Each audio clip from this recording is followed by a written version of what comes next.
Hello there, it's Karen from Mojo Master Permanent Makeup. Long time no see. I wanted to just talk to you guys for a few minutes about why permanent makeup requires multiple visits.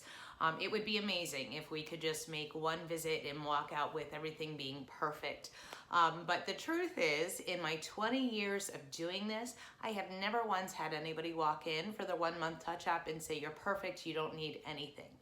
I always, anytime there's anybody at my table, do my best to nail it, to be really meticulous in everything that I do, but there's just always things in the healing process that need to be addressed when you come back. For example, maybe I missed a spot when I was filling in an area and there'll be a little blank hole, or maybe a couple of hair strokes peeled off and now there's a gap and we need to add that back in, or maybe you want this front stroke just a touch longer.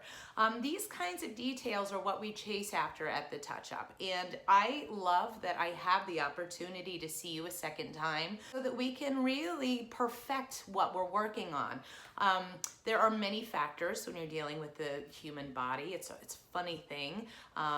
Your skin can definitely be a factor. How much sun exposure have you had over your lifetime? How much sun exposure are you getting now? Are you a smoker? What is your lifestyle like? Do you use anti-aging products that have retinols in them, or glycolic acids? There's just so many considerations when you're working with the human body and with skin that can affect the outcome, which is why we count on the touch-up right from the get-go. And I do talk at length about this to my clients to help prepare them for that. But inevitably somebody might be disappointed because, you know, this one's a little shorter here, or there's a hole in the middle. Don't be disappointed, don't be discouraged. That's expected. That's why we schedule the touch-up before you even leave that first day, because there are always things that need to be addressed no matter what you're doing.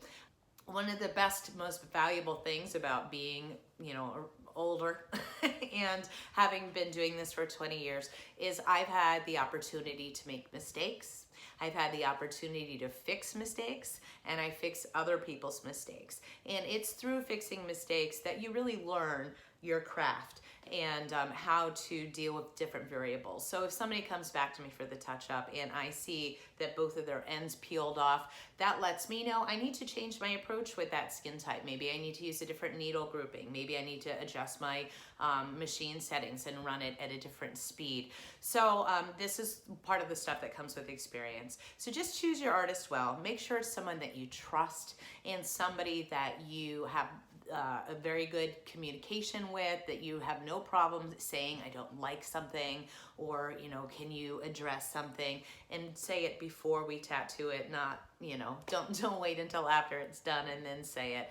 But also, in my 20 years experience, I've learned to be very conservative. For example, I always leave the ends a little too short.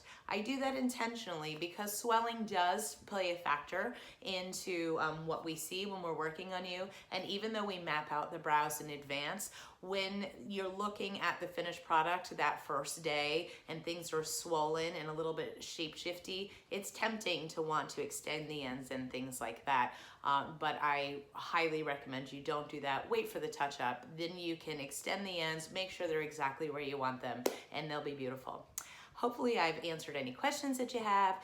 Give me a call anytime at 1-866-GOT-MOJO if you'd like to chat with me more about it, and I hope you have an awesome day. Bye.